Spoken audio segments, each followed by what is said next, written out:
অভিষেকের পর থেকে দারুণ বোলিং করেছেন। দিন যত যাচ্ছে গতি আর ধার দুটোই বাড়ছে নাহিদ রানার।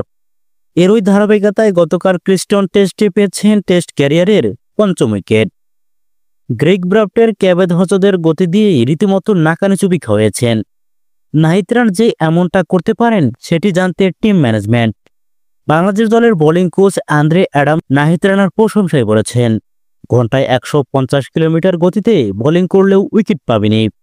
নাহিদ রানার দারুণ বোলিংয়ের ওয়েস্ট ইন্ডিজকে তাদের প্রথম ইনিংসে ১৪৬ রানে অল আউট করে বাংলাদেশ। প্রথম ইনিংসে ১৮ রানের লিড পেয়েছিল মেহেদী হাসান মিরাজের দল। সিরিজের দ্বিতীয় ইনিংসে ব্যাটিংয়ে নেমে ৪১.৪ ওভারে ৫টি উইকেট হারিয়ে ১৯৩ রানে তৃতীয় দিনের খেলা শেষ করেছে বাংলাদেশ।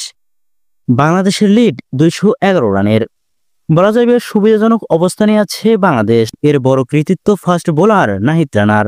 দিন শেষে নাহিদ রানার প্রসঙ্গে বোলিং কোচ বলেছেন, আমরা জানতাম কোনো না কোনোভাবেই এমনটাই হবে। আপনি যখন ১৫০ কিলোমিটার গতিতে বল করবেন আপনি আসলে উইকেট পাবেনই। আমাদের ওকে দেখে শুনে রাখতে হবে।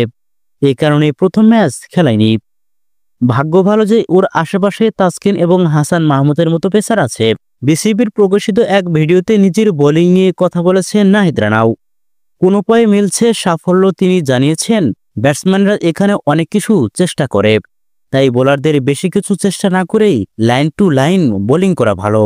ম্যাচে নিজেদের জয়ের সম্ভাবনা নিয়ে এই ফাস্ট বোলার বলেন, আমরা এখন ভালো জায়গায় আছি।